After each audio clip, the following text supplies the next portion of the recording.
Olá, boa noite a todos. Sejam bem-vindos a mais uma live do Programa de Pós-Graduação em Ciências Humanas da Universidade Federal dos Vales do Jequitinhonha e Mucuri. Sejam bem-vindos aqueles que estão nos assistindo pelo YouTube.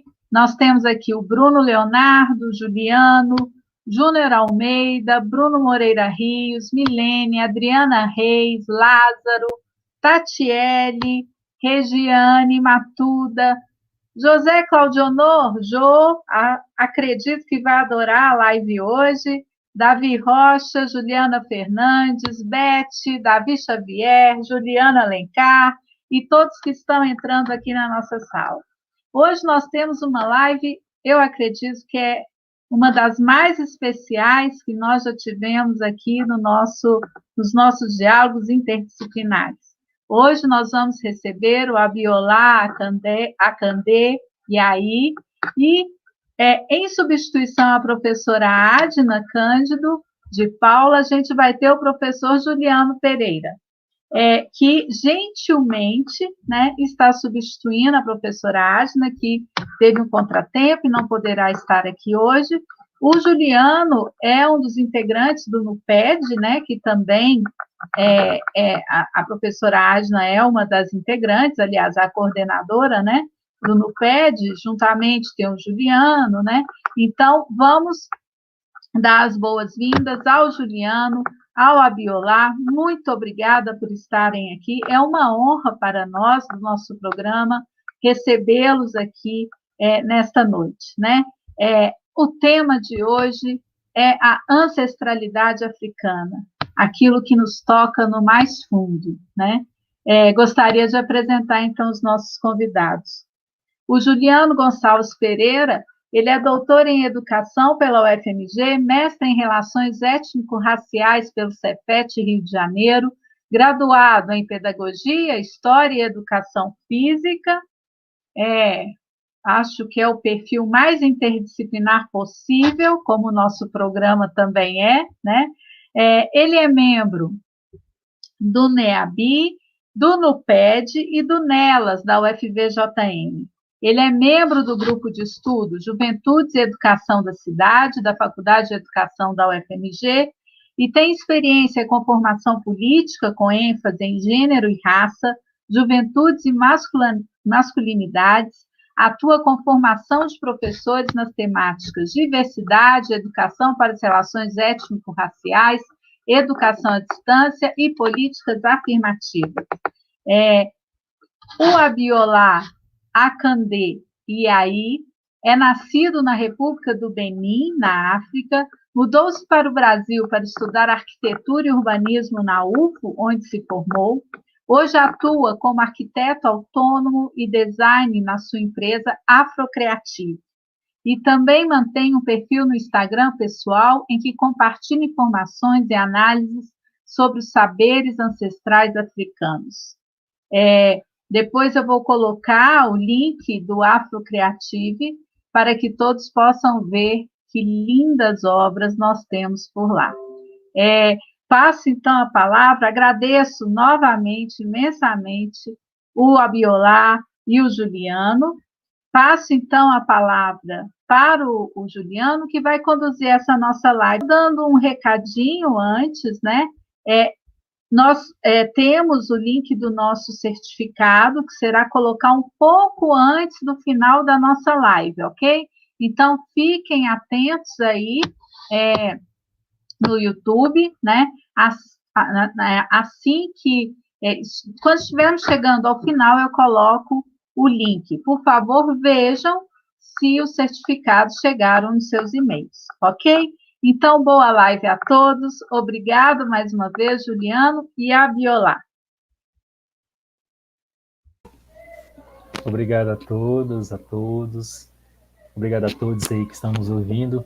Eu quero primeiramente desejar a cada um de vocês que vocês sejam bem-vindos a esse território que a gente agora se conecta aqui junto com a Abiolá, né? Eu ofereço aqui a intimidade da minha casa, do meu lar, do meu terreiro, para vocês poderem entrar e ficarem à vontade para poder discutir, para poder debater com a gente. Eu hoje aqui sou um espectador, né, de tudo que o Abiolá vem trazer para a gente, e vou fazer um papel aqui de mediar, de fazer uma mediação entre as inspirações que vocês trouxerem aí nesse debate, aí no chat do YouTube, com os pensamentos que o Abiolá irá apresentar. E eu vou me permitir trazer um pouco também das minhas experiências, das minhas vivências, para poder costurar esse diálogo, né? Eu sigo uma intelectual negra brasileira, estudiosa das questões raciais, que é a Zoilda Trindade, que fala sobre os valores civilizatórios afro-brasileiros e a circularidade, que é uma das heranças africanas, ela se faz presente na nossa existência. Então, que seja uma roda, que seja uma gira, que seja um momento de trocas sinceras, e que a gente possa sair daqui afetados, né? Transformados, né? Que esse momento possa ser um momento de abayomi, né? De encontros preciosos aqui entre as nossas inspirações, os nossos desejos de compreender um pouco mais sobre a nossa ancestralidade, que foi tão tirada, tão violentamente arrancada de nós, com um novo princípio de reconstituição dela. Então, Abiolá, é um prazer estar com você, te conhecer, é um prazer poder falar com você, trocar com você. Eu quero agradecer especificamente aqui a professora Adna, que na oportunidade de não poder estar, me possibilitou fazer essa conversa com você, é um presente para mim, ao mestrado aí interdisciplinar, que criou esse espaço aí, que criou essa possibilidade de trocas, e onde que a gente consegue colocar uns assuntos que ainda no Brasil é tão difícil de ser debatido. Então eu quero agradecer ao mestrado e à professora Ana aí, que nos acolhe hoje, né, nessa noite aqui, para a gente poder estar conversando e pensando com vocês. Bem, não vou me delongar, eu quero deixar aqui a palavra com o nosso convidado, com a pessoa que vem aqui para poder dividir com a gente. Desde já, agradecer mesmo, sabe? Com muita tranquilidade, assim, espero que a gente possa dialogar e se aprender um com o outro. Valeu, Abiolá, a palavra é com você. Obrigado, né? Tá. O meu microfone está aberto já. Eu queria te agradecer também, Juliano, pela apresentação, agradecer a todos e a todas por me receberem no seu espaço hoje. Eu estou muito feliz. Bom, meu nome primeiro é Abiola Candeia, da forma como a professora falou. Eu sou da República do Benin, que é um país africano, e moro no Brasil tem 11 anos. Bom, já que não temos muito tempo, eu vou tentar ser um pouco direto, né, para a gente aproveitar o máximo que a gente tem para aproveitar. Quando eu cheguei aqui no Brasil, eu não sabia o que era ancestralidade. Não era um assunto que me interessava muito, né? Eu vim descobrir no Brasil o que é ser um africano. E ser africano, ou afrodescendente, é aceitar que a ancestralidade é um caminho de continuidade, né? Nós temos uma identidade, nós temos uma história, nós temos uma cultura, temos uma filosofia, temos nossas ciências. E a grande dificuldade que nós temos hoje, enquanto africanos e afrodescendentes, é muito além de todas as dificuldades que temos materialmente, em termos de recursos, temos um problema muito mais sério, que é o problema da identidade, né? Nós enfrentamos, pelo menos no meu ponto de vista, o nosso maior problema hoje é a alienação cultural que nós sofremos nos nos últimos séculos, né? Porque nós perdemos o fio lógico, né, da nossa história, por conta justamente da colonização e da escravidão. E aí, nesse processo, o que acontece, né? Muitos de nós achamos que é porque os nossos ancestrais eram fracos, porque eles eram atrasados intelectualmente, porque eles têm todos os motivos, menos os motivos certos, né? Porque quem nos educa, quem nos informa sobre nossa história e sobre os nossos ancestrais são os mesmos que escravizaram os nossos ancestrais. Então, hoje em dia, o que nós estamos fazendo aqui, por exemplo, continua sendo uma alternativa. Ainda não é uma norma, é uma possibilidade que nós estamos criando. Eu estou fazendo isso de algum modo com o Instagram, utilizando as redes sociais. Existem outros intelectuais fazendo esse trabalho, né? E é um trabalho muito importante que começou faz muito tempo, né? Mas eu estou com a impressão que nos últimos anos tem se intensificado mais, e principalmente no ano passado pegou uma dimensão um pouco maior, por conta dos acontecimentos racistas que aconteceram nos Estados Unidos com o George Floyd. E aí, tipo, foi como se o Brasil tivesse acordado de um dia para o outro, né? Que, nossa, existe racismo no Brasil também. Ah, o racismo mata. Sempre foi na cara de todo mundo, né? Só que, infelizmente, como se diz, né, na minha cultura, não tem como acordar uma pessoa que já está acordada, né? Então, se a pessoa está acordada e ela não está querendo ver, isso é outra coisa, né? Então, não adianta brigar com uma pessoa que está com os olhos abertos e dizer para ela, acorda. Ela já está acordada, então não tem como você mudar nada. Enquanto a pessoa não aceitar, né, que ela tem que abrir os olhos para essa realidade. Então, nós, não só, né, nós afrodescendentes e africanos, como também o mundo inteiro, não estou nem falando só do Brasil, não estou falando só dos Estados Unidos, da Europa, estou falando do planeta inteiro. O planeta inteiro perdeu de vista que a sua ancestralidade, que as raízes da humanidade são na África. E nesse contexto, sabe, o que acontece é que todo mundo fala, a África é o berço da humanidade. Tá, o berço da humanidade. Mas além de berço da humanidade, a África também é o berço da civilização. Por que ninguém nunca fala sobre isso?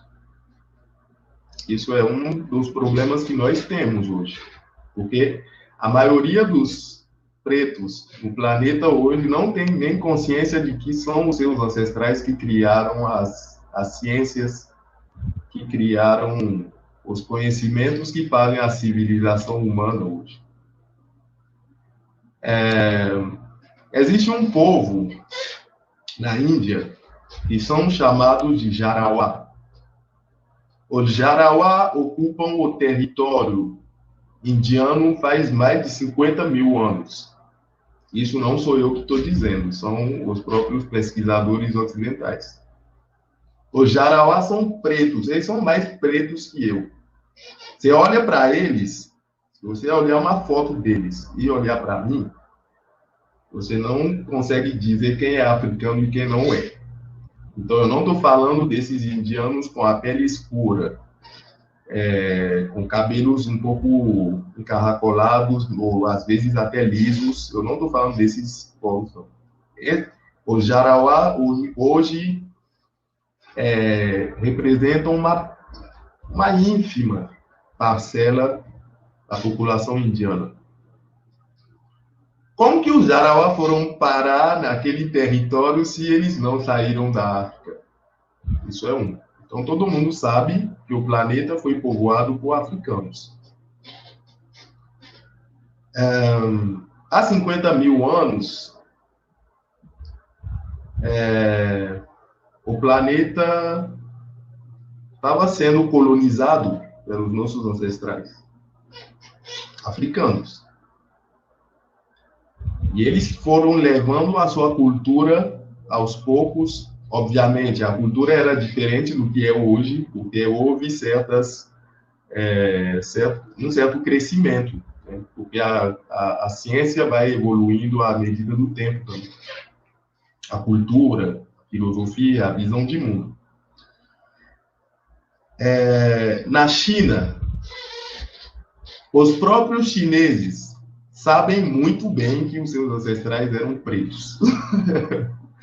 Em Taiwan, mesma coisa. Na Ásia, a Ásia era povoada de povos pretos, que deixaram grandes civilizações. Se isso tudo foi apagado, é por conta do racismo, mas também por conta de outros fatores que eu não sei explicar exatamente quais. Mas uma coisa é certa, o racismo é um dos fatores. Ou seja, o racismo não é um problema que se limita ao Brasil, não é um problema que se limita ao mundo ocidental, como também é um problema generalizado no planeta. Aqui, nas Américas, existem várias civilizações antigas que foram feitas por pretos, como a gente. Aquelas cabeças gigantes do México não são europeus, né? A não ser que a gente olhe para aquele fenótipo e diga que são europeus. Eles não eram europeus. Na própria Europa, hoje tem vários pesquisadores europeus e americanos que reconhecem esse fato. A própria Europa era povoada por africanos, que deixaram grandes civilizações. Seja na Grécia, seja em Roma. Os gregos, eles foram aprender com quem? Com os egípcios. Hoje todo mundo sabe que os egípcios, só Hollywood que não reconhece ainda que os egípcios antigos eram pretos, né? Bom, só para fazer já que estamos num campo um pouco acadêmico, eu vou fazer uma pequena fala rápida sobre essa questão do Egito Antigo, porque é um elemento importante, é a grande civilização preta da antiguidade. Então, eu vou falar sobre isso rapidinho. Nos anos 1970, eu acho, 74, se eu não me engano. Na verdade, um pouco antes disso, o professor Djekan Diop, alguns de vocês provavelmente já ouviram falar dele, fez o seu doutorado na Universidade da Sorbonne, em Paris, que apresentou com sucesso, com excelência, e era um cara, assim, ele é um gênio. Esse homem, ele não se limitou apenas à história, à cultura, como também nas ciências. Ele era um ser multidisciplinar, era um sábio. Na visão africana, esse era um grande sábio, era um gênio, esse homem. Literalmente. Bom, mas não estou aqui para falar que ele é um gênio. Eu estou querendo dizer qual é o fato que faz com que muitos pesquisadores ocidentais até hoje não engolem o Djekan Diop. O trabalho de doutorado dele foi para provar que os egípcios antigos eram pretos e que eles eram africanos, não só pretos, porque assim, quando começaram, né, os intelectuais africanos começaram a levantar a suspeita, não a suspeita, mas começaram a afirmar que os egípcios eram pretos, começaram a nascer teorias dizendo que eles podiam até ser pretos. mas que eles eram pretos por fora e brancos por dentro. Para dizer o quê? Que a cultura deles podia até... que eles podiam até ser pretos de pele, mas que a cultura deles era ocidental. E o professor Diop falou que não. Ele insistiu, pesquisou, e então o trabalho deles se tornou um livro que é um ícone, e que eu não entendo até hoje por que esse livro não foi traduzido em português ainda, que é o Nation Negra e Culture. Traduzindo em português, daria Nações Negras e Cultura. Nesse livro, ele mostra vários argumentos científicos, né, da origem africana e também da questão da negritude, né, dos egípcios antigos. E aí isso vira uma bola de neve, né? Vira uma briga no mundo ocidental. Que não pode fazer isso, porque isso são afirmações gratuitas e não sei o quê, e que isso não é científico. Então começaram a xingar, falando mal e tal. Aí o que aconteceu? A Unesco, nos anos 1970, eu acho que é 74, se eu não me engano, organizou um grande colóquio em Cairo, no Egito, onde foram convidados mais de 21 pesquisadores, se eu não me engano, do mundo inteiro. Vieram pesquisadores dos Estados Unidos, da França, da Alemanha, da Suécia, do próprio continente africano. Tem o professor Diop e o professor Teofilo Benga, que é do Congo, que os dois trabalhavam juntos. E um outro que era do Sudão, chama Abdallah. Então, a grande maioria dos pesquisadores presentes naquele encontro eram ocidentais, para discutir a questão de se os egípcios antigos eram pretos ou não, e se eles eram africanos na sua cultura ou não. E tinha só 2 africanos a favor dessa tese, o professor Diop e o professor Obenga. E eles foram e apresentaram suas teses. Mostraram várias provas. Houve testes de DNA nas múmias que os europeus sequestraram, né, nos seus museus na Europa. As citações dos antigos, né, dos historiadores antigos, como Heródoto, como Diodoro Sículo, que afirmavam que eles eram pretos e que eles tinham o cabelo crespo. Não sei, vocês já viram crespo assim? Ele falava que se você pegar o cabelo de um preto, igual eu, assim, né, preto mesmo, assim, e pegar e colocar em cima de uma mesa, você vai ver, fica parecendo aquele negocinho que a gente usa para abrir o vinho. Eu esqueci como que chama em português. Chama tire-bouchon em francês. A dizer que é tudo encaracolado, né? Tudo cabelo crespo. Que eles eram pretos demais. Aí a questão da língua.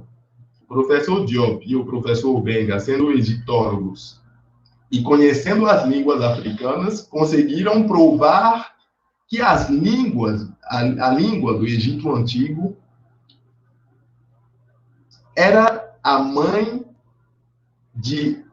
da maior parte das línguas nativas do continente africano de hoje. Então, quando eu falo Yorubá, por exemplo, o Yorubá tem suas raízes no Egito Antigo.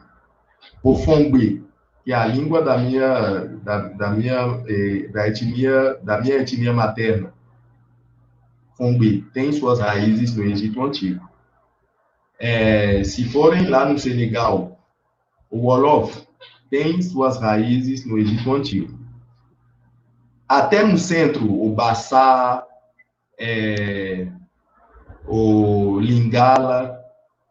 No centro do continente africano, na África do Oeste e até no sul do continente, você tem claramente línguas contemporâneas que você consegue, os linguistas africanos hoje conseguem mostrar a raiz, né?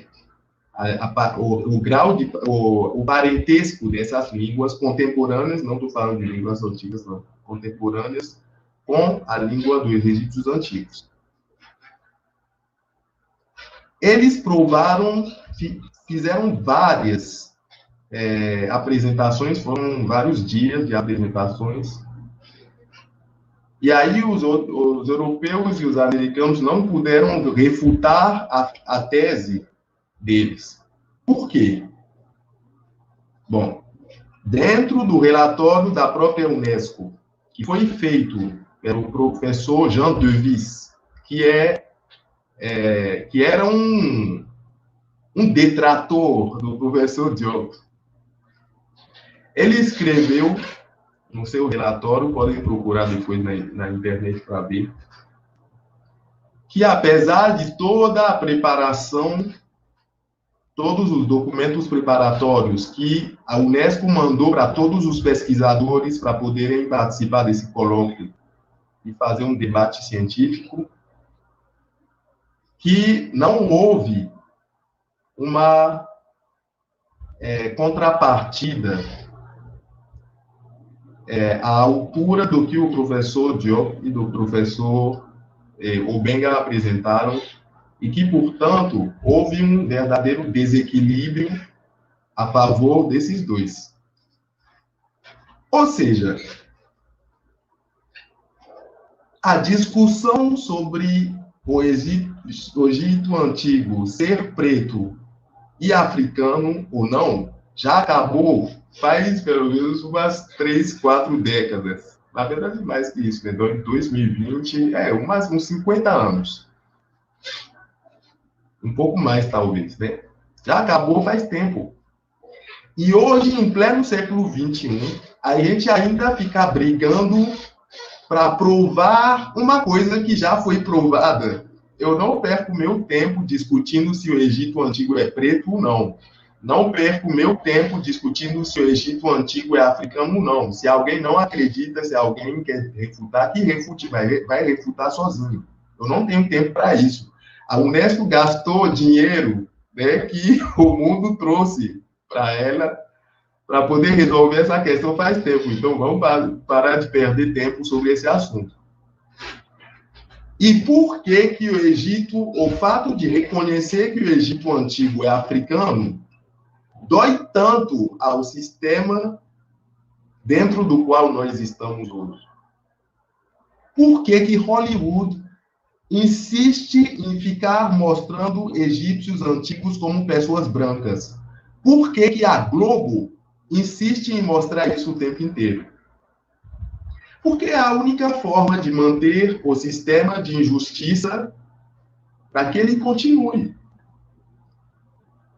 Porque para manter os africanos e afrodescendentes e até grande parte de pessoas brancas na ignorância e na alienação, precisa-se guardar essa mentira como um ovinho, porque no dia que cair e quebrar, acabou.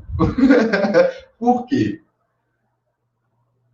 Porque, sabe quando as pessoas pegam, não sei se vocês já viram, um cavalo, quando o ser humano quer domesticar um cavalo, o cavalo já se acostuma a ser, como que eu posso falar? O ser humano amarra, né, o fio, acorda e deixa ele lá, e ele sabe que não pode mexer. Aí mesmo quando ele não amarra, o cavalo acha que já está amarrado. Ou seja, a melhor forma de manter a gente na nossa condição de incapazes, digamos assim, né? Porque o grande problema do preto, do africano no mundo hoje é que ele perdeu o seu protagonismo. Eis o nosso grande problema.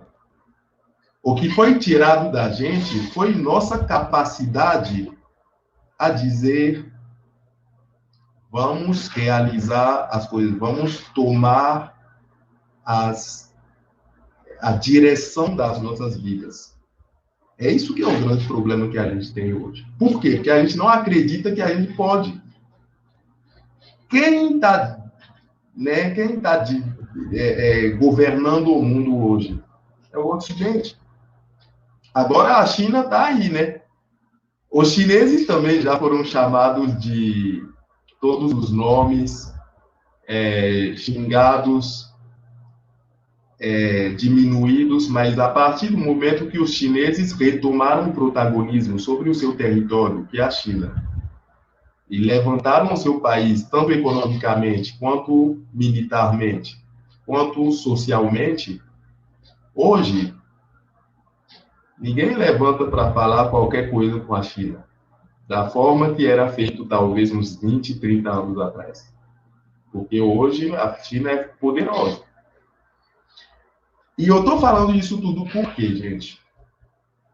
Enquanto o africano não tiver consciência de que os seus ancestrais africanos são os grandes seres que fizeram com que esse planeta seja ocupado desta forma hoje, que eles criaram o que nós chamamos hoje de ciência, e que a visão de mundo deles era completamente diferente, a gente vai continuar acreditando que o mundo está sendo guiado pelos seres extraordinários que sabem tudo. Vou dar um exemplo simples para vocês, sobre a questão da visão de mundo. Eu já vou... se vocês olharem as nossas línguas hoje, vou dar um exemplo da minha língua, que é a minha língua materna, que é o Fon. A gente chama Fongbe. B significa língua. Então, a gente fala língua Fon, né? Fongbe. Em Fongbe, para a gente dizer... a palavra que designa um ser como eu, assim, é Beto. Beto é uma palavra, é uma frase. Be. Ito. Be é vida, é terra, é a natureza, é o planeta. Ito é pai. Então, seja uma mulher, seja um homem, a gente fala Beto. Por quê? Porque na nossa cultura, o pai, ele é responsável. É ele que é responsável pela família. Então, o que nós chamamos de ser humano na cultura portuguesa, para a gente, é o pai da natureza, é o pai da vida, é o encarregado de cuidar desse planeta, é o encarregado de manter o equilíbrio desse planeta. É isso que é colocado dentro de Beto. É uma palavra. Agora, vou dar o exemplo do Yorubá.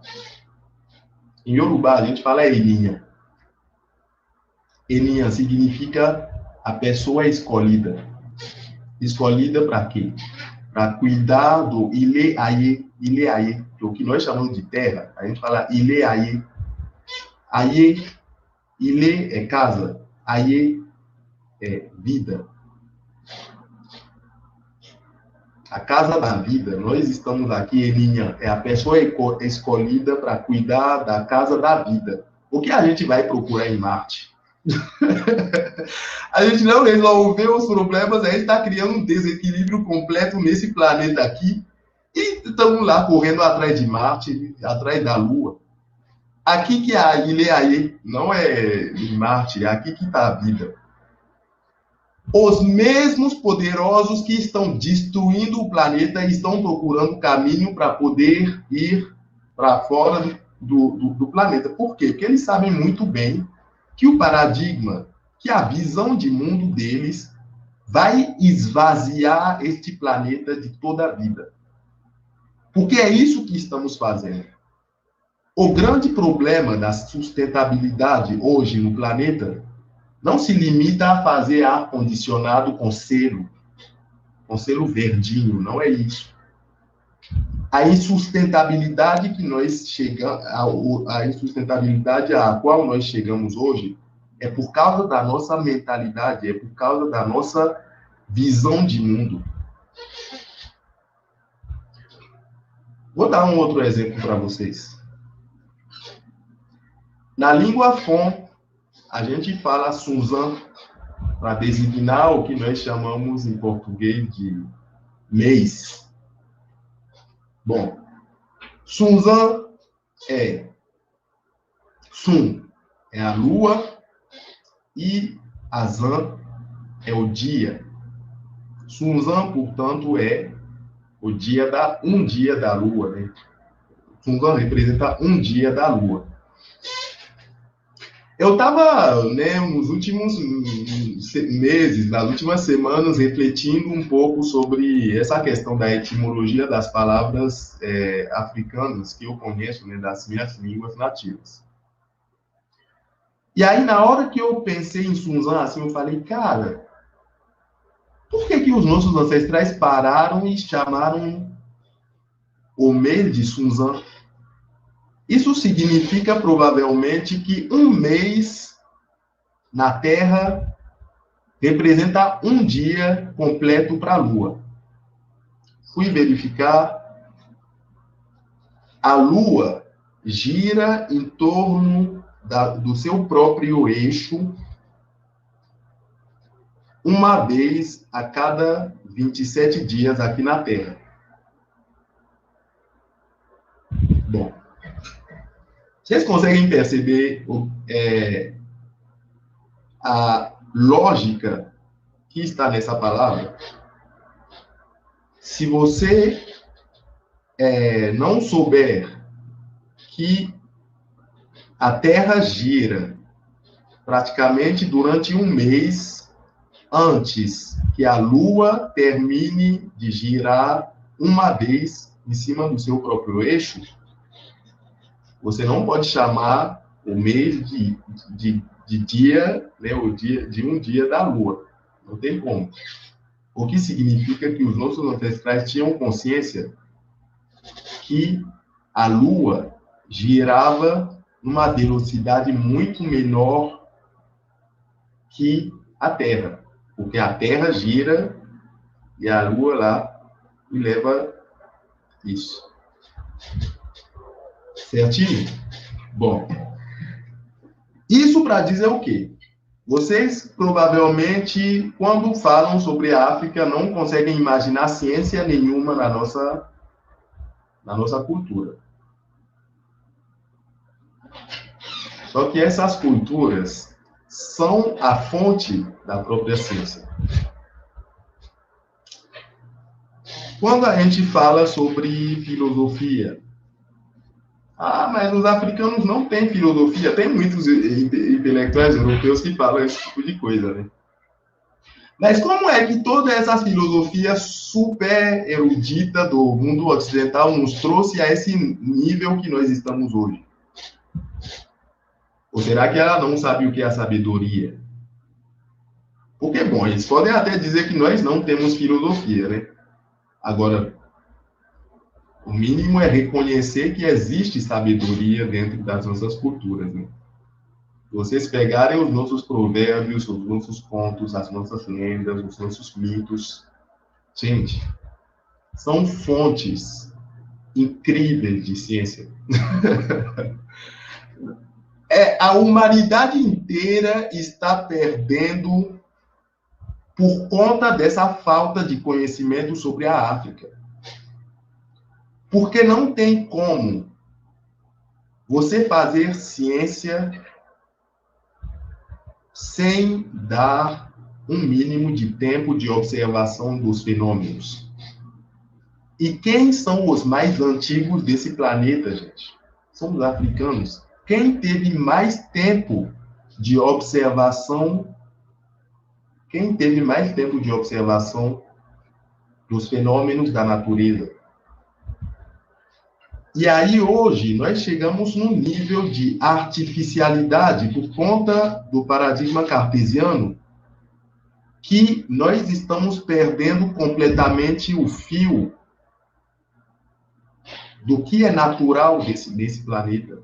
A gente está perdendo completamente a nossa conexão com a natureza. Só fechando, para vocês verem, né, eu trouxe alguns casos práticos para vocês aproveitarem um pouco para a sua própria vida, né? Nesse momento, nós estamos enfrentando uma situação bem complicada e a ansiedade é um dos maiores problemas, né, de muita gente. Faz pelo menos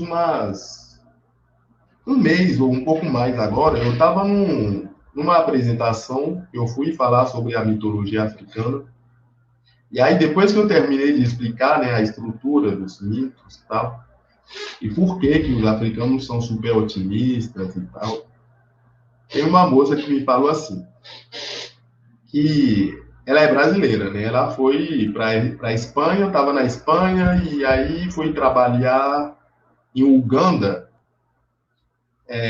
porque ela é psicóloga. E em Uganda tinha acabado de ter uma guerra civil e tal, aí ela pronta, né, para ir para a África para ajudar os africanos, porque provavelmente todo mundo estaria ficando louco, né? Por conta da dor, não sei o que e tudo. Aí ela chegou lá em Uganda e levou um susto, porque ela não via nenhuma depressão, nenhuma pessoa depressiva, mesmo as pessoas que tinham sofrido violências inimagináveis.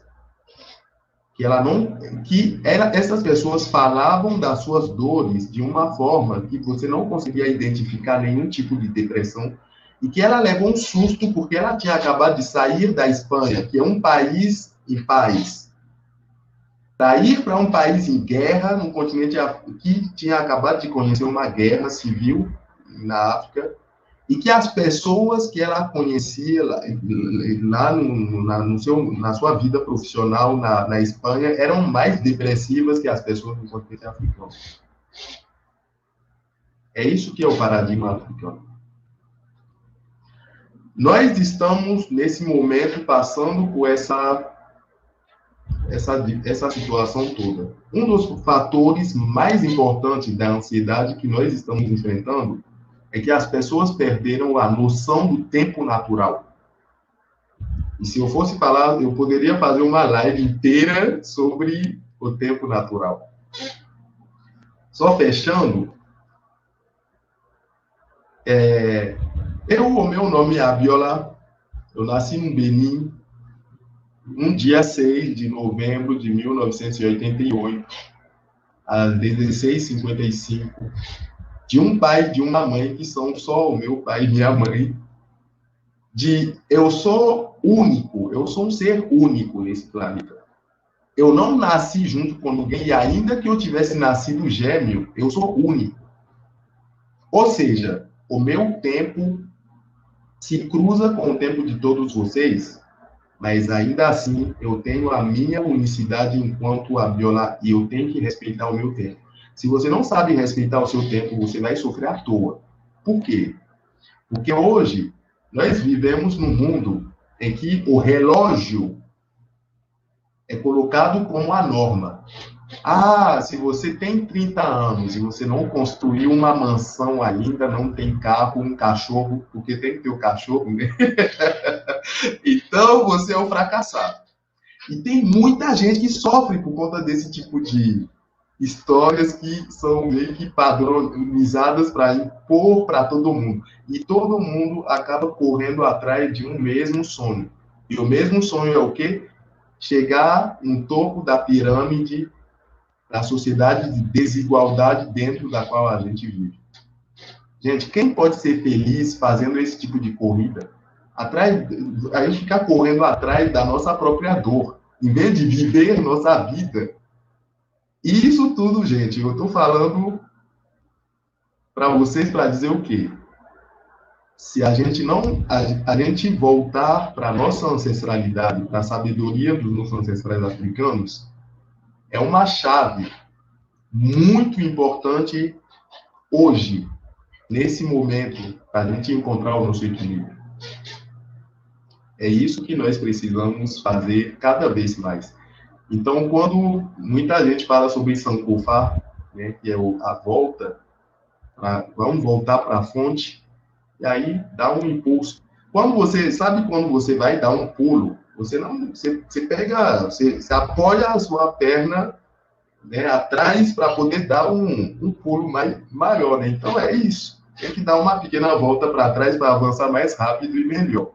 Né? Então a gente precisa sim voltar para as nossas raízes aos poucos. Nossa sabedoria está atual, porque a ciência africana, a filosofia africana, da nossa cultura, não é coisa do passado, não é o velho. É o que é consolidado no passado que fica. O que não é consolidado porque não era certo ou que não era interessante, passa. Mas o que nós guardamos, que são nossos contos, nossas lendas, nossas histórias, nossas línguas, isso tudo, aos poucos, precisamos recuperar. Porque é aí que está todo o ouro. Sabe, aquele ouro que a gente fica pensando, mas os colonizadores deixaram mansões para os seus descendentes. Gente, os nossos ancestrais não deixaram mansões para a gente. Assim, tem alguns monumentos, mas não é a maior riqueza. A maior riqueza é o conhecimento. É esse conhecimento que vai me tirar da ansiedade nesse momento, enquanto, né, a gente está passando por uma pandemia. Tem coisa mais importante que isso? João, vamos... Eu falei muito, né, Juliano? Seu áudio. Não. Falou bem, falou. Cara, eu estou aqui impactado aqui com o que você está trazendo. E eu acho que muitas vezes o silenciamento que às vezes dificulta a gente dialogar sobre esse tema, né, ancestralidade africana, na medida que você vai apresentando aí, né, sua fala, trazendo as ideias, é exatamente a brutalidade que a colonização fez com a gente, né? Eu, até talvez os meus 24, 25 anos, eu jamais imaginaria que eu poderia me conectar a uma ancestralidade africana, né? A gente foi... nós fomos brutalmente desprovidos de uma possibilidade de se fazer enquanto sujeitos atuais a partir das nossas descendências africanas. E isso é muito perverso, né?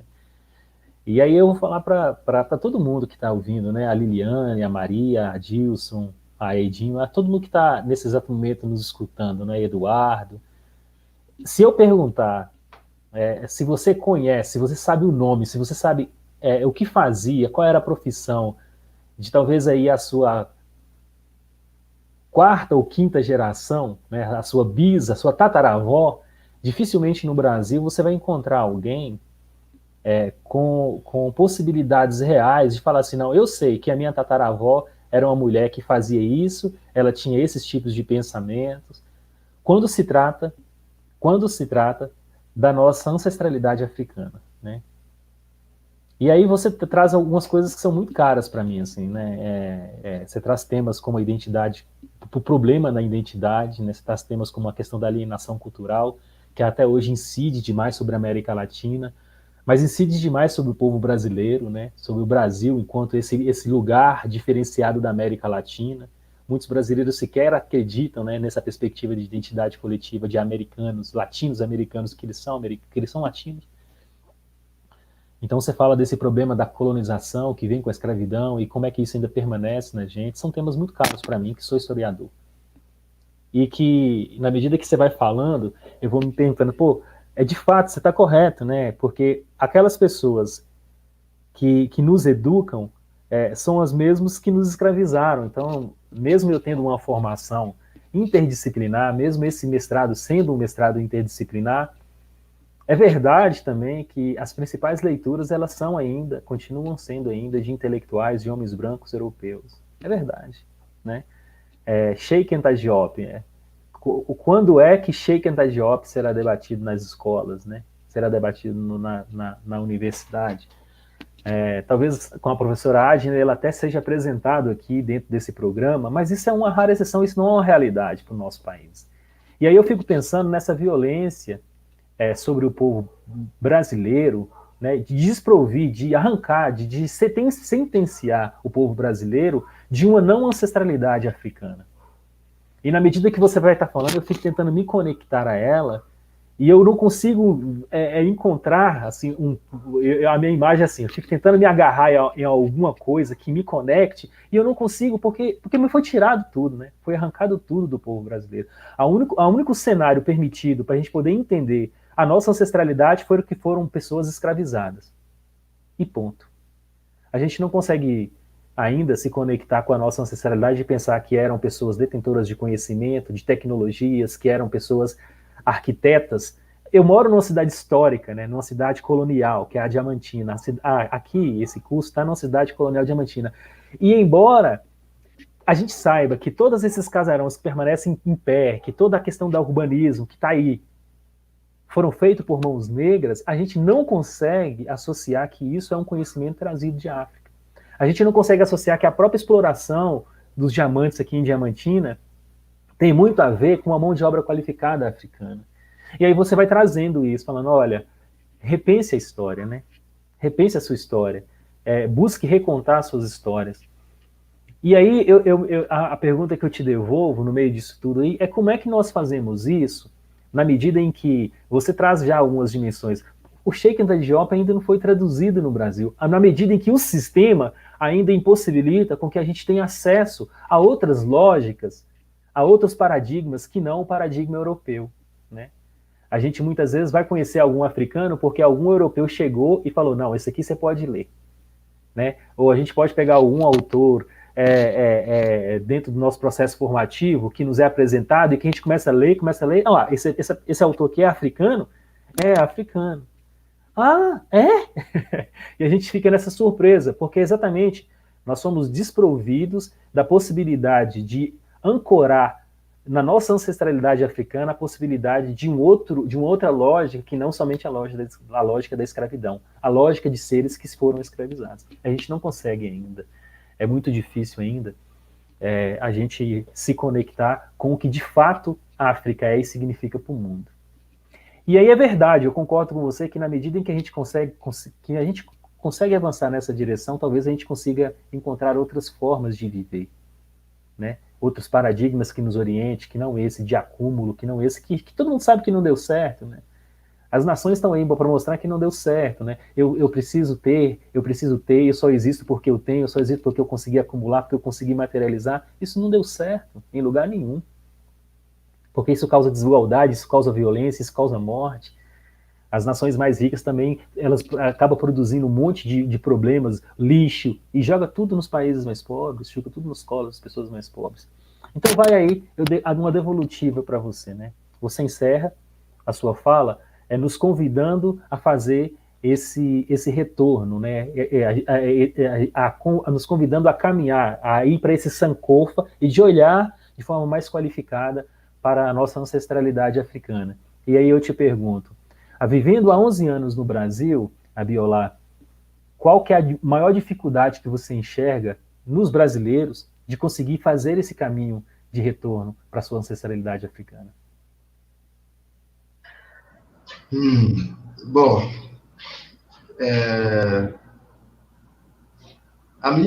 eu acho que do momento em que eu cheguei aqui para cá, já houve uma certa diferença no meu olhar. porque no ano que eu cheguei aqui, bom, nem eu sabia muito o que era ancestralidade, né? E eu acabei estudando muito sobre ancestralidade, a cultura africana e todos esses conhecimentos aqui no Brasil mesmo. Eu cheguei aqui, eu tinha 21 anos. Então, eu fiz todo o meu processo, né, de descoberta da ancestralidade africana aqui no Brasil. Só que eu tinha um instrumento, a internet. E eu vejo claramente hoje que a maior dificuldade que o brasileiro tem para entender a sua ancestralidade africana é a falta de biografia sobre o assunto. Hoje está mudando, mas ainda tem muito pouca biografia sobre o assunto aqui no Brasil. E principalmente na língua portuguesa. Porque não é só o Brasil, até quando eu vejo, por exemplo, os meus conterrâneos angolanos, moçambicanos, bom, por exemplo, geralmente você vai ver que eles não falam nem o idioma africano. Muitas vezes não falam nem o idioma. E isso não é um acaso, né? É a colonização portuguesa e seus vícios, né? De algum modo. Então, tem pouca biografia em português sobre o assunto. E eu acho que é um assunto que precisa ser vulgarizado muito além dos campos acadêmicos, porque se a gente se limitar ao campo acadêmico, a gente não consegue, e tem a linguagem também, né? Porque o mundo acadêmico é importante de discutir, debater esses assuntos no mundo acadêmico, mas é importante a gente utilizar de linguagens mais simples para uma pessoa que não teve essa oportunidade de entrar na universidade ainda. Se eu não tivesse entrado na universidade, a probabilidade de eu não me interessar por assuntos como esses era muito grande. Porque o que me levou para esse caminho foi a sustentabilidade. Eu estava estudando arquitetura e foi a partir da arquitetura e discutindo sustentabilidade na arquitetura que eu fui parar na questão da ancestralidade. Então, nada me predisponha, né?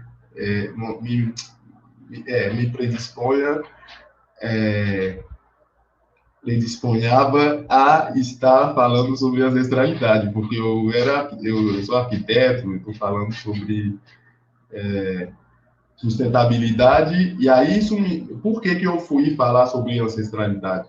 Porque eu me dei conta que o que eu estava falando enquanto sustentabilidade era o que acontecia no candomblé. E eu conheci o candomblé aqui no Brasil. Eu falei, cara, mas se o pessoal lá, né, busca de algum modo essa integração, né, com a natureza, isso tudo, porque isso é um princípio, né, importante para mim na arquitetura. E aí o que acontece? Hoje, ainda que não tenha biografia sobre o continente africano em si, é muito importante que dentro dos terreiros não se perca a essência dessa África que foi preservada aqui. É muito importante que os quilombos sejam preservados e que os conhecimentos dos quilombos sejam vistos de outra forma. Porque se você for ver a ciência na cultura africana, não se limita apenas a uma questão teórica de laboratório. Você pode fazer os maiores testes, as coisas mais bonitas, né? Racionalmente, nossa, eu penso, logo eu sou, né? Tipo, eu pensei, tá tudo bonitinho, então é ciência. Enquanto você não sentir enquanto você não vivenciar na prática aquilo, ainda não pode ser consolidado. Por quê? Porque sempre vão ter novos dados. E eu estou dizendo isso porque a vivência dos quilombolas tem muito para ensinar para a gente sobre a sustentabilidade. O candomblé tem muito a nos ensinar. Os nossos mais velhos em casa têm muito a nos ensinar. E isso tudo porque é a África que foi preservada de algum modo aqui. O problema é que esses mais velhos também, por conta da distância e do tempo, acabaram hoje, não conseguem mais dizer para vocês diretamente, tá vendo, isso aqui vem da África, isso aqui vem da África. Esse é o ponto de âncora desses conhecimentos, dessas sabedorias. Mas, de forma intuitiva, podem estar vivendo isso de algum modo. Agora, tem que depois também conectar com a África, porque é por isso que nós precisamos fazer essas pontes, né? Fazer essas pontes. Hoje, eu fico feliz de estar presente no Brasil, mas há alguns anos atrás eu queria era vazar aqui mesmo, eu queria saber de... Mas eu estou hoje porque eu sei que eu consigo compartilhar com vocês e isso me ajuda também, né, a me sentir útil. Uhum.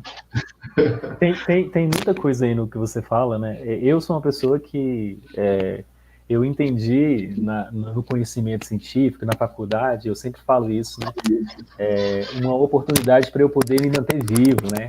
Vindo de territórios violentos, estudar era uma forma de ganhar tempo e de me proteger, né? Eu, não à toa, eu me envolvi com um monte de coisa, né? Fui fazendo um monte de coisa, fui consumindo o máximo que eu pude durante a minha trajetória e tive uma possibilidade assim muito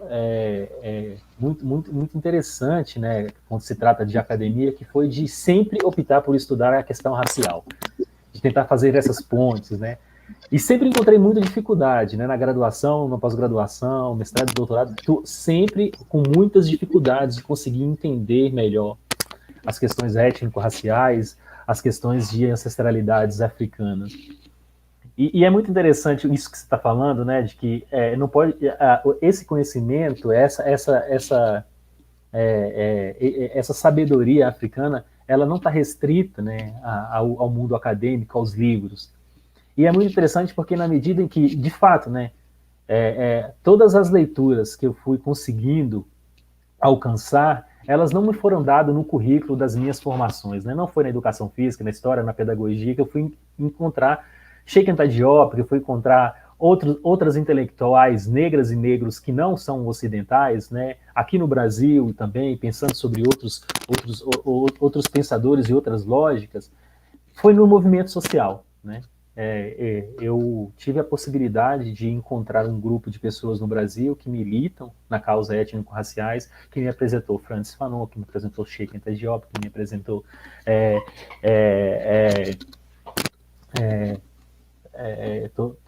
outras autoras e outros autores que não me deram uma formação excepcionalmente cartesiana, excepcionalmente europeia, né, ou norte-americana.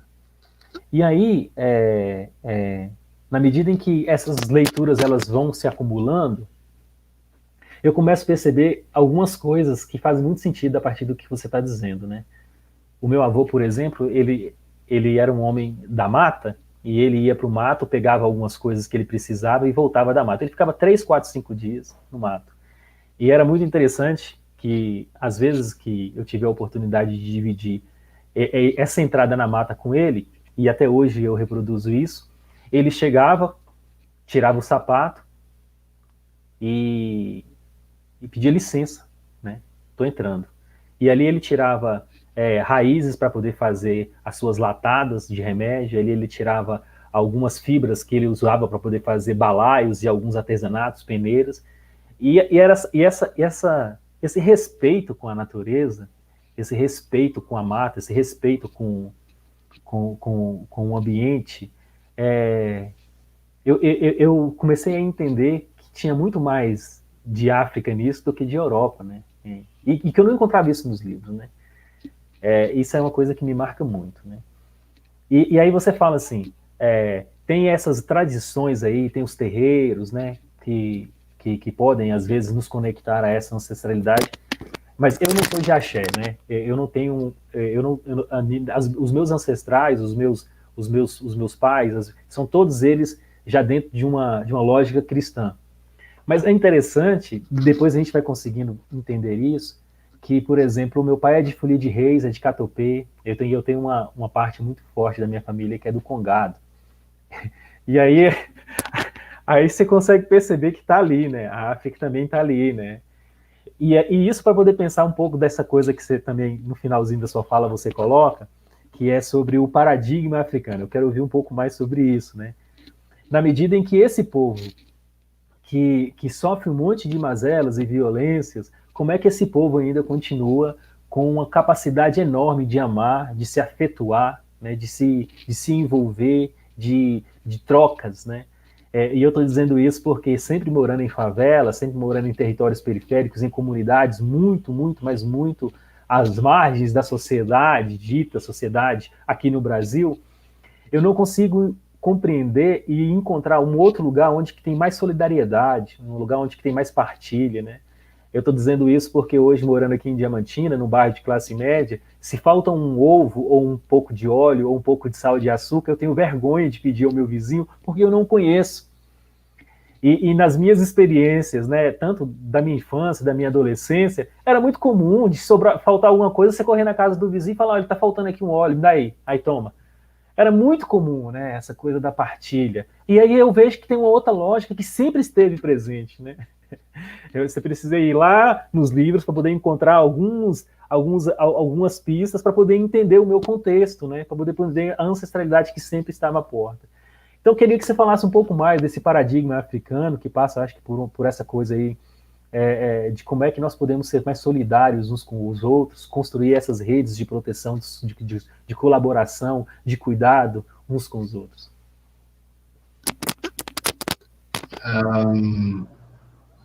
Eu queria fazer um comentário rápido, né, sobre quando você falou do seu avô, me lembrou de uma coisa interessante, né? Se você parar para pensar num caçador, a pessoa que sai, né? O seu avô, ele levava talvez uns 5 dias na mata. Uma pessoa que sai sozinha, quantos de nós que estamos aqui hoje assistindo essa live conseguiríamos entrar na mata e ficar 5 dias e voltar ilesos, né? O seu avô, ele era um grande científico, só que, infelizmente, ele não era um científico da academia eurocêntrica, né? Por que eu estou dizendo isso? Ele precisava conhecer os bichos, conhecer a anatomia dos animais, porque vamos supor que tem um bicho meio esquisito aí que pode pegar ele pode reconhecer os traços, pode conhecer, né, dissecando o bicho que ele matar, por exemplo, ele sabe como que são os órgãos do bicho lá dentro. Então, a gente já está falando sobre zoologia, já está falando sobre o conhecimento sobre o mundo animal. Bom, o mundo vegetal também, obviamente, porque se ficar doente, se for mordido por uma cobra, por exemplo, você precisa conhecer a planta que pode te salvar, né? Senão você não se arrisca a ficar 5 dias na mata. Você precisa conhecer, bom, vamos supor, você está na savana africana, se você olhar para o céu, se você olhar só para o chão, né, para o seu nível aqui, você não consegue se encontrar necessariamente, dependendo das distâncias que você percorre. Então, você tem que conhecer alguns astros. Ou seja, tem que observar os astros e saber, ó, esse astro é assim, se comporta assim, assado. Observar, isso tudo é ciência. Estou falando isso tudo por quê? Nós chegamos num nível de conhecimento, de especialização dentro do paradigma cartesiano, que é completamente ilógico, visto o paradigma, por quê? Porque ele disseca tudo, separa tudo, divide tudo. Ou seja, o conhecedor, o sábio africano, ele tem uma visão completamente holística quando se fala sobre ciência. Isso por quê? Porque na visão de mundo, o paradigma nosso, tudo é conectado. Como você... O que é esse paradigma, o que é essa visão de mundo? Através dos mitos. Os mitos, hoje, quando a gente fala a palavra mito, é como se fosse uma grande mentira, né? Tipo, é uma super mentira gigantesca que os antigos, que eram os atrasadinhos, se contavam para se enganar. Se eu for começar a falar sobre mito agora, eu vou ficar 2 horas falando. Então, assim, eu vou apenas mostrar para vocês qual é a estrutura desse paradigma ancestral africano. A gente tem a visão de mundo africano, e isso, assim, eu estou generalizando de propósito, porque muita gente vai me dizer, mas são culturas africanas. São culturas africanas, mas elas têm o mesmo embasamento, o mesmo paradigma. É isso que faz com que, quando eu saio da África do Oeste e venho aqui para o Brasil, eu encontro com um congolês que está, não sei, talvez uns 5.000 quilômetros da minha terra natal, no centro do continente africano, o cara e eu consigo me enxergar nele. Então, eu consigo, na nossa alimentação... Aliás, esses dias aí tá brigando por conta de um comportamento aí racista na televisão, por conta da nossa alimentação, que é uma comida, por conta de uma comida que a apresentadora Ana Maria Braga estava debochando da comida. Essa comida é comida praticamente em toda a África subsaariana, todos os países. Então, assim, eu estou falando isso para dizer que nós temos, sim, um cimento ancestral, né, de fato, mas não tem como desenvolver isso agora. Qual é a estrutura? De forma básica, para a gente, que a gente não tem muito tempo. Ordem, desordem, reorganização. Vou dar um exemplo bem básico para vocês entenderem do que se trata. Para você produzir, para você criar um bolo, para você fazer um bolo. Exemplo na prática de como que é o paradigma africano. Para você fazer um bolo, você precisa pegar os ingredientes, né? Vai pegar a farinha de trigo, não sei, manteiga, açúcar, ovo, tudo isso. Vai ter que tirar todos esses ingredientes do seu estado natural de estabilidade para fazer uma mistura. E essa mistura vai ter que bater, vai ter que misturar tudo. Então, você vai sair de um estado de ordem para um estado de desordem temporária. A desordem não é para ser estendida, ela tem que ser temporária. Então, eu vou bater, para depois ter um novo estado de equilíbrio, que é o bolo. Se você não tem o momento da desordem, você não tem bolo. Então, o problema é que muita gente quer ficar no estado da ordem. Tipo, eu quero a minha zona de conforto, porque aqui eu estou bem, eu não quero sair dela. Ou seja, se você aceitar essa realidade, você vive de forma mais leve. Por quê? Porque quando vem a desordem, você sabe que é um momento que está passando e que isso vai... é um momento necessário para que você tenha o seu bolo no final. Agora, quando você não aceita isso, e que a natureza, a vida, né, porque o paradigma é assim que funciona, a vida é um paradigma baseado na própria natureza, na forma como as coisas acontecem na natureza.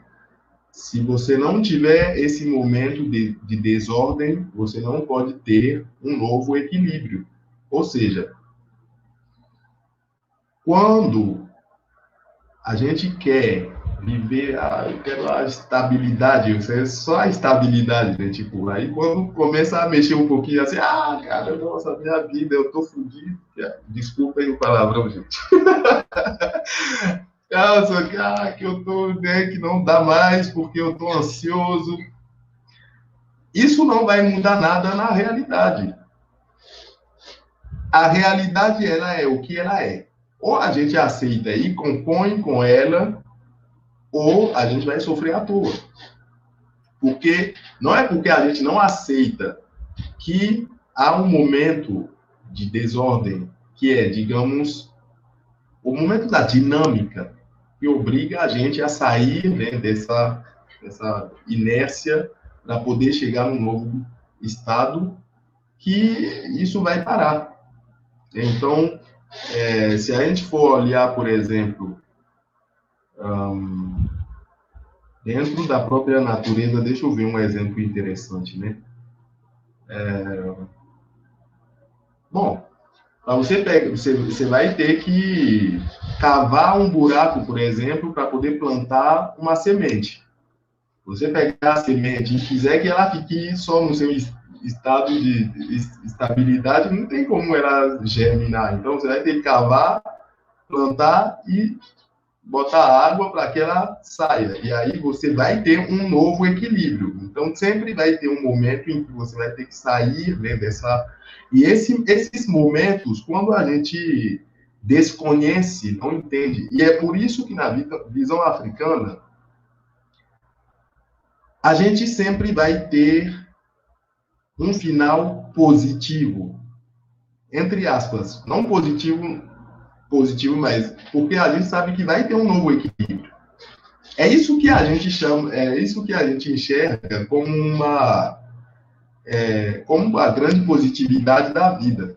Por isso que um africano, é muito difícil você encontrar um africano que seja pessimista, porque ele pode ser o cara mais pobre desse planeta.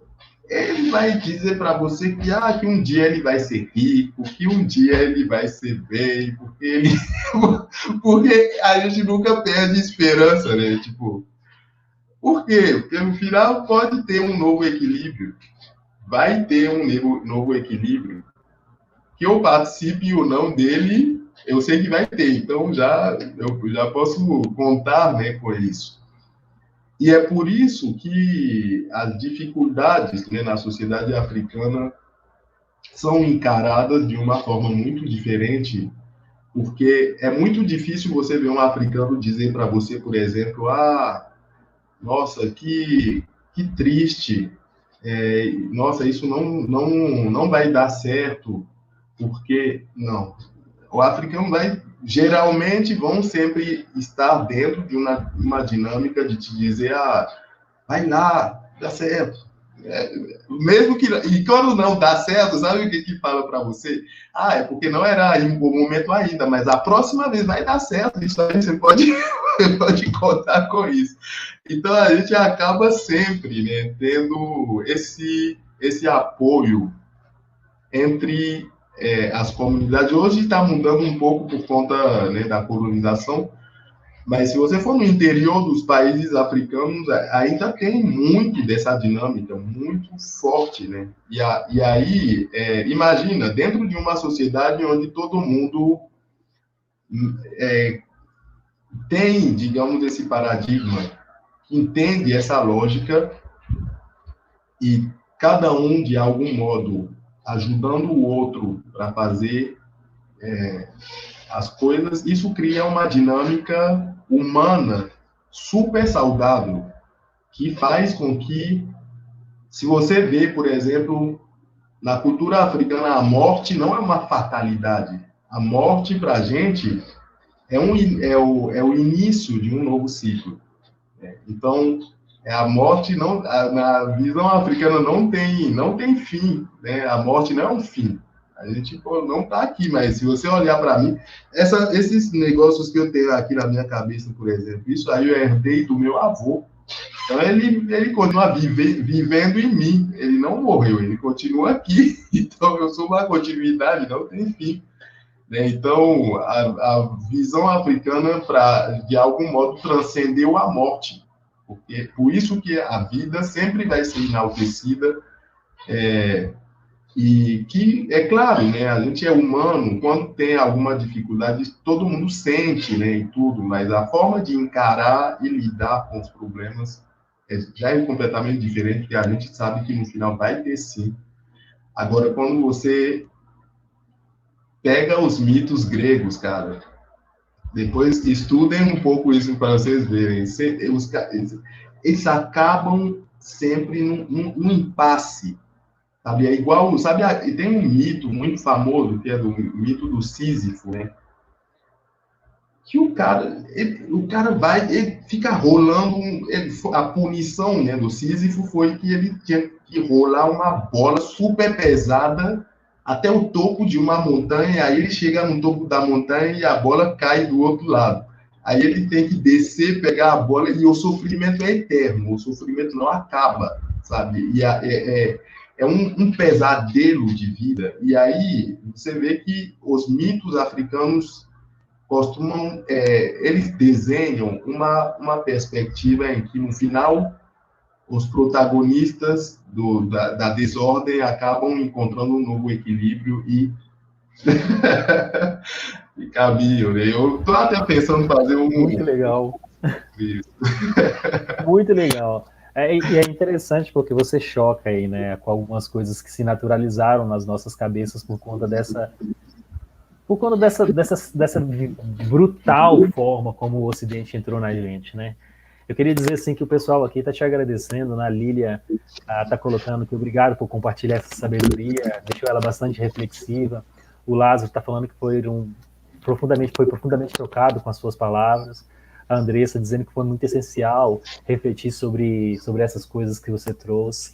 Regiane falando que foi excelente, aula cheia de sabedoria, agradece demais. O Cladionouta está te agradecendo, assim, realmente por mostrar que a ancestralidade é um processo também de muita dor, tendo em vista que foi muito tirada com muita violência, então esse resgate provavelmente nos causa assim, muitas reflexões. E aí, eu quero trazer uma pergunta que tem muito a ver com um comentário, né? O Eduardo está falando assim, muito lindo e exato esses territórios de conexões, busca de manutenção de ancestralidade no cotidiano popular. Aí ele vai colocar os terreiros, a música, a cozinha. E aí, nesse gancho, eu fico pensando assim, na minha mãe, né? Eu não tomo remédio. Eu não tomo nem remédio para dor de cabeça. Não tomo porque desde a minha infância, eu tinha no terreiro lá algumas ervas que minha irmã me ensinou a fazer chá quando tivesse algum problema estomacal, algum problema de cabeça. Então, eu hoje aqui na minha casa, eu tenho também um pedacinho de terra aqui para eu pisar e tenho aqui algumas ervas que no momento que eu preciso recorrer, quando estou passando algum problema físico mesmo, aí eu penso na minha mãe, na sua capacidade de nos curar, e aí eu fico entendendo assim, como que a África também está naquilo. Um aluno que é estudioso de um intelectual brasileiro que pensa sobre isso, pensa sobre essa dimensão do candomblé, das religiões, e estudioso de um intelectual chamado Muniz Sodré, brasileiro, que tem uma obra chamada O Terreiro e a Cidade, ele traz uma questão que é a partir das provocações desse autor. O Muniz Sodré, nesse livro, fala que o terreiro de candomblé, ele afigura-se como uma forma social negro-brasileira por excelência, né? Porque além da diversidade existencial da cultura que engendra, o terreiro é um lugar originário da força do potencial social para uma etnia que experimenta a cidadania em condições desiguais. Através do terreiro, continua o Muniz Sodré dizendo, diz que a originalidade diante do espaço europeu ela obtém-se de traços fortes da subjetividade histórica das classes subalternas no Brasil. E aí, pegar o nome dele aqui, o Robson pergunta para você, né? Qual é a sua opinião em torno dessa perspectiva do Muniz Sodré, né? Em torno da dimensão dos terreiros, e pergunta se é possível tratarmos a cosmovisão da identidade preta no Brasil, excluindo as religiões dos orixás? Fica aí essa pergunta para você tentar pensar um pouco. Não tem como a gente falar sobre a África no Brasil sem incluir os terreiros dentro do debate, né? Para mim, a África sobreviveu em vários aspectos aqui, né? Como eu acho que é o Eduardo, né, que estava falando sobre a questão da cozinha, a música. Isso tudo foi preservado não só porque os africanos sobreviveram aqui, mas também porque o terreiro existe, né? Por que eu estou falando isso? O grande problema que nós temos hoje é que muitos não entendem que a fonte de criatividade é o paradigma, é a visão de mundo. Se a gente perder essas fontes que são o candomblé, que são o quilombo, que são, mas principalmente, os nossos conhecimentos fundamentais que fazem a visão de mundo africana sobreviver aqui no Brasil, não tem como criar nada. É impossível você criar o samba sem uma raiz. Você já tem uma raiz lá na África, em algum lugar. A capoeira tem suas raízes. O hip hop, gente, tem um vídeo que mostra uma dança tradicional lá da Nigéria, que você olha, você não tem dúvida nenhuma de que é o hip hop. O hip hop tradicional lá numa aldeia, que o pessoal talvez nem sabe que existe hip hop. E os caras dançam o seu hip hop lá. O breakdance, essa coisa tudo lá. Então, o problema é que o problema que nós temos hoje é que a gente enxerga esses lugares como lugares de a partir de um olhar religioso ocidental, europeu, né? Porque o europeu, o que ele conhece? Ele conhece a religião. Ele conhece a religião, mas a gente não é limitado, né? Para a gente, a espiritualidade, a ciência, a filosofia, tudo está misturado naquele local. E não tem como... Por isso que um dos meus problemas hoje em falar sobre religiões de matriz africanas é que eu não vejo a nossa espiritualidade como uma religião. Porque não é que a gente vai lá para ficar... Aliás, hoje está tomando essa dimensão também. Mas o aspecto ecumênico da nossa espiritualidade não pode nos impedir de ver os conhecimentos tradicionais que estão aí como fonte de criatividade para a gente dar um up, né? Entendeu? Tipo, você vai falar sobre... Vai fazer uma tese de doutorado sobre... não sei, a sustentabilidade, vai no candomblé, cara, aprende sobre as plantas, você vai fazer uma tese assim, incrível. Vai aprender sobre as relações, né, dentro do próprio candomblé. Isso é a ciência do futuro, gente. A gente precisa pegar a fonte e atualizar, porque da mesma forma que a Europa começou fazendo a sua revolução, como que eu posso falar, na época do iluminismo, né? Gente, eles têm uma palavra, o renascimento. As ciências, eles não começaram com tudo pronto, eles começaram do paradigma grego. É aí que nasceu, né, veio o cartesianismo, essas novas formas de ver. Então, a gente precisa também fazer esse caminho. Não podemos ter preguiça ou pressa. É isso que é o nosso problema. Hoje, com o relógio, todo mundo quer tudo para ontem. Mas... progressivamente, a gente volta para uma visão um pouco mais natural, né? Olá, Juliano, estamos caminhando para o final. Eu gostaria de, em nome do nosso programa, agradecer imensamente, né, essa sabedoria, né, que nos conecta com a nossa ancestralidade. Acho que isso é importantíssimo de pensar aqui, né? Enquanto historiadora que sou também, né? Escutá-lo aqui hoje, isso é fundamental, né? E acho que impacta todos nós, né? Impacta, pensando, vou citar os gregos também, né? Na mitologia grega, no início é o caos, né? E aí, no início é o caos, mas que esse caos precisa de ser repensado, ordenado, né? E que nesse momento em que a gente está de caos também, né? O caos no qual nós vivemos, no Brasil, no qual vivemos neste momento, né?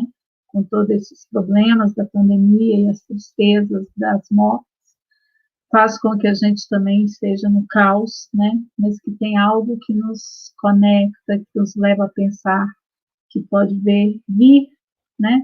Teremos dias melhores, né? Acredito que sim, né? Essa esperança nós temos que ter. E acho que essa live trouxe isso para a gente, né? Muita esperança, né? De pensar, tentar nos conectar com a nossa ancestralidade. Isso é fundamental, né? Fundamental para conhecermos quem nós somos, né? E aí acho que quando você deu uma aula aqui falando da língua, né? Do som, né? E foi mostrando, né? Como que as palavras têm seus significados, né? Que às vezes uma palavra tem um significado muito maior do que aquele que a gente acha que tem, né? Isso é importantíssimo, né? Então, eu vou passar a palavra para vocês para a gente caminhar para a finalização, senão eu vou falar mais também aqui, né? Não farei perguntas, tá? Eu só queria fazer um comentário, que eu acho que é importante, e acho que isso é questão para a gente pensar em outros momentos de debate. Mas pensando na lei que institui a história e cultura afro nas escolas, né? Pensando um pouco sobre isso, eu, enquanto professora na graduação, sou professora de formadores de professores, né? Então, trabalho com estágio, trabalho com PIBID dentro das escolas de educação básica aqui em Diamantina, e eu começo a perceber que cada vez mais está virando só uma lei. O que eu quero dizer? Está distanciando. No início eu via uma preocupação das escolas, né? De valorização, de pensar, e de discutir, dialogar, né, com a história e cultura afro, mas eu vejo que cada vez mais há um distanciamento, né? Então, eu acho que é algo para a gente pensar aí, né? Essa ancestralidade, né, que a gente está debatendo aqui hoje, como é necessário que haja, sim, uma percepção sobre essa ancestralidade no Brasil como um todo, né? Não adianta a gente fala, mas parece que se perde. Aquilo que o Juliano disse, né? Como que as coisas se perderam, né? Como é difícil conectar com essa ancestralidade. Enfim, vou passar a palavra para vocês. Eu queria só agradecer, assim, foi uma oportunidade única, assim, de me rever também. E na medida que o Abiola ele vai trazendo algumas provocações, sobretudo essa coisa do tempo, do relógio, a dimensão aí da Lua, do movimento da Lua, essas dimensões que estão presentes nas nossas vidas e que a gente sequer dá conta, né, de parar para pensar assim, como que os nossos ancestrais, como que o meu avô, como é que ele consegue se guiar dentro do mato, né, sem se perder, né, e como é como é que esse conhecimento, né, como é que a gente não consegue ainda se conectar a esses conhecimentos, né, esses conhecimentos que são nossos, que a gente precisa se apropriar de forma mais densa deles, né. A professora Ana traz essa dimensão da Lei 10.639, que é uma coisa que para nós que somos professores é muito cara, e para nós que somos professores negras e negros, mais ainda, historiadoras e historiadores, porque a lei daqui 2 anos faz 20 anos, né? E muitas vezes é comum a gente verificar assim como que é difícil essa inserção, né? Porque aí faz sentido a fala do Abiola, professora Ana, assim, de que a quebra de um paradigma ela demora muito tempo, né? Assim, nós passamos talvez aí toda essa temporalidade de se pensar enquanto Brasil de um paradigma que se transformou em hegemônico, né? Na medida em que se apresenta uma nova lógica, né, e que aí, assim, através dessa lei, vários estudos começaram a ser fomentados no Brasil, muitos pensando excepcionalmente da experiência brasileira, mas muito também tentando conectar aí, atravessar o Atlântico e se conectar com a África. Então eu vejo, por exemplo, um avanço muito grande, né, na cor da universidade, na cor da sociedade brasileira, que vai se alterando. E esses são processos, né, na medida em que isso se abre, que essas novas possibilidades se abrem, o movimento conservador, o pensamento hegemônico, ele vem, ele tenta barrar, e acho que é um pouco dessa coisa, dessa criatividade aí do bolo, né? De sair de uma fase, de passar pelo caos, de chegar em outro momento e de depois entrar num caos novamente. Eu acho que essa sabedoria, ela nos conforta, ela me conforta, sabe, Abiola? É muito legal entender a partir dessa lógica, né? Porque às vezes tem essa emergência, né? O Brasil viveu quantos anos na escravidão? São 130 anos pós-escravidão e a gente já quer resolver tudo. Não vai se resolver tudo, né? Agora, não vai. Eu tenho uma filha de 3 anos, que vai fazer 3 anos agora. O que eu posso fazer para que o mundo dela se transforme em um mundo um pouco melhor? Para que as experiências dela se transformem um pouco melhor. E aí, é interessante porque o Abiola, ele fala de coisas extremamente complexas e sorri no final. Eu quero pegar um pouco disso, assim. Ele fala de uma coisa que a gente fica aqui matando, tentando quebrar, porque a gente introjetou tanto paradigma civilizatório ocidental que ele quer respostas, né? E que muitas vezes a gente perde o processo, né? Então, assim, eu acho que a gente está vivendo um processo extremamente interessante, né, na medida em que, por exemplo, a Universidade dos Vales de Jequitinhonha e Mucuri, no seu programa de pós-graduação, permite um debate desse, né, de se pensar, de se questionar o tempo. Veja, o tempo é algo, é uma das heranças da colonização mais perversas, porque a gente aprendeu a acordar segunda-feira, trabalhar segunda, terça, quarta, quinta e sexta desenfreadamente, sábado a gente tem um descanso e domingo a gente começa a se organizar para poder começar a trabalhar de novo na segunda-feira. Então o tempo ele nos amarrou de tal maneira que a gente não consegue sair dele, que a gente não consegue se ver livre do tempo, desse tempo pequeno, né? Como diz como diz no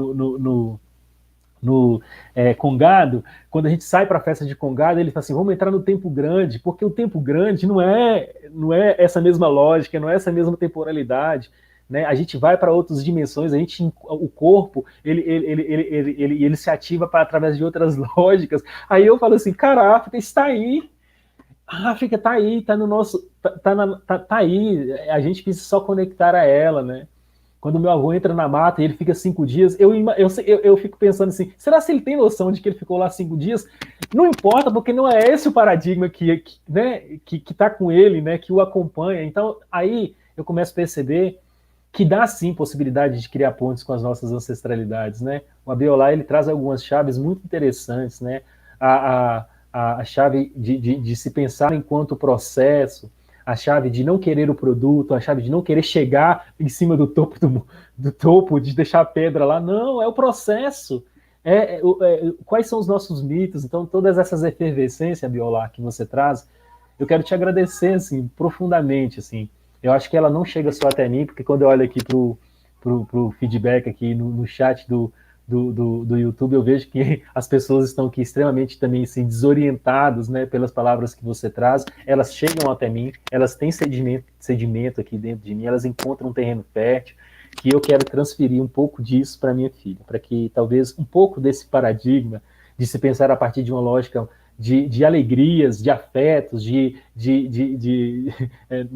nesse momento pandêmico, assim, de pensar uma lógica de encontrar certas conexões com o positivo, com a alegria de viver, com a possibilidade de ter paz, de ter alegria, de ter música, de ter comida, de ter família, com essa perspectiva de afetos, de alacridades, né? Vou pensar de novo aí com o Muniz Sodré, de alacridades. Eu quero te agradecer por me conectar a isso, né? Você criou pontos fundamentais aí. Muito obrigado pela oportunidade de troca.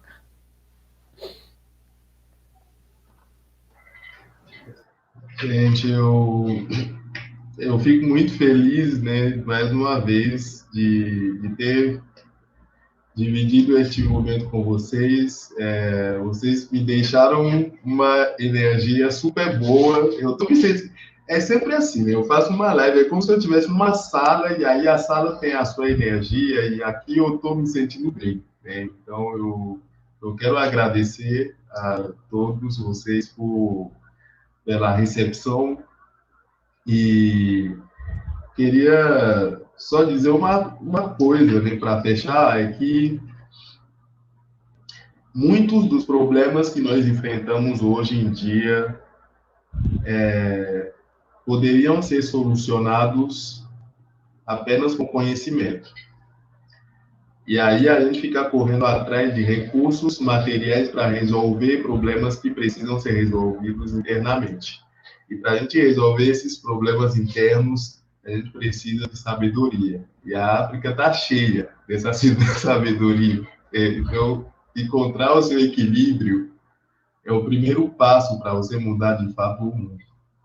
Porque se você não está bem, você não consegue ajudar ninguém e você não consegue mudar nada. Então, encontrar o nosso equilíbrio, estando bem e ocupando o nosso lugar, né, sendo o galho da grande árvore, a gente apenas faz a nossa parte, o resto a natureza faz, as frutas vão chegando e, né, a gente vai mudando aos poucos. Então, esse momento que estamos vivendo, o que nós mais precisamos, de fato, é encontrar o nosso equilíbrio, e isso a ancestralidade nos traz todos os dias. E através do legado, né? E hoje a gente está vendo, né, gente, o tanto que o equilíbrio, o nosso equilíbrio depende das nossas artes, né? Depende de toda essa sabedoria que foi desenvolvida para poder, como que eu posso dizer? Ai, gente, desculpa.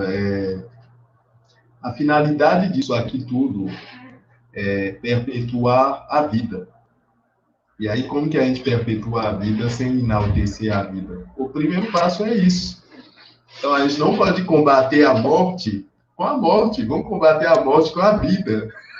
Então, nesse momento, eu desejo a todos e a todas muita vida, se cuidem, né? E que a gente possa, quem sabe, daqui a algum tempo se encontrar de novo e falar do tanto que a ancestralidade nos traz felicidade ainda nesse mundo e vontade de viver. Muita coisa vai mudar. O bolo vai ficar pronto, né, gente?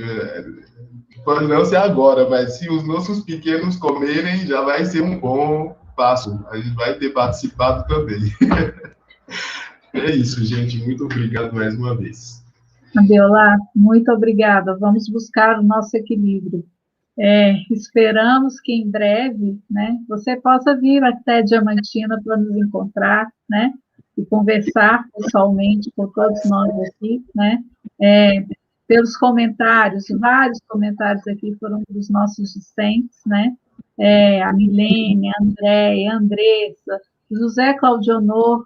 O José Claudionor é quilombola e faz parte de um movimento forte de preservação da cultura quilombola, né? Então, todos que estavam aqui presentes, que estão aqui presentes nos ouvindo, eu tenho certeza que aprenderam muito, né? Aprenderam muito com a ancestralidade, aprenderam muito com esse equilíbrio que nós precisamos de buscar, né? Então, muito obrigada, Viola, muito obrigada, Juliano, pela mediação, né? E te aguardamos aqui também depois para conversar com a gente novamente, né? Um abraço para todos, fiquem bem, na próxima semana falaremos mais um pouquinho de África, né? Então, boa noite a todos, até a próxima semana, fiquem bem, tentem ficar com bastante saúde por aí e busquem o equilíbrio.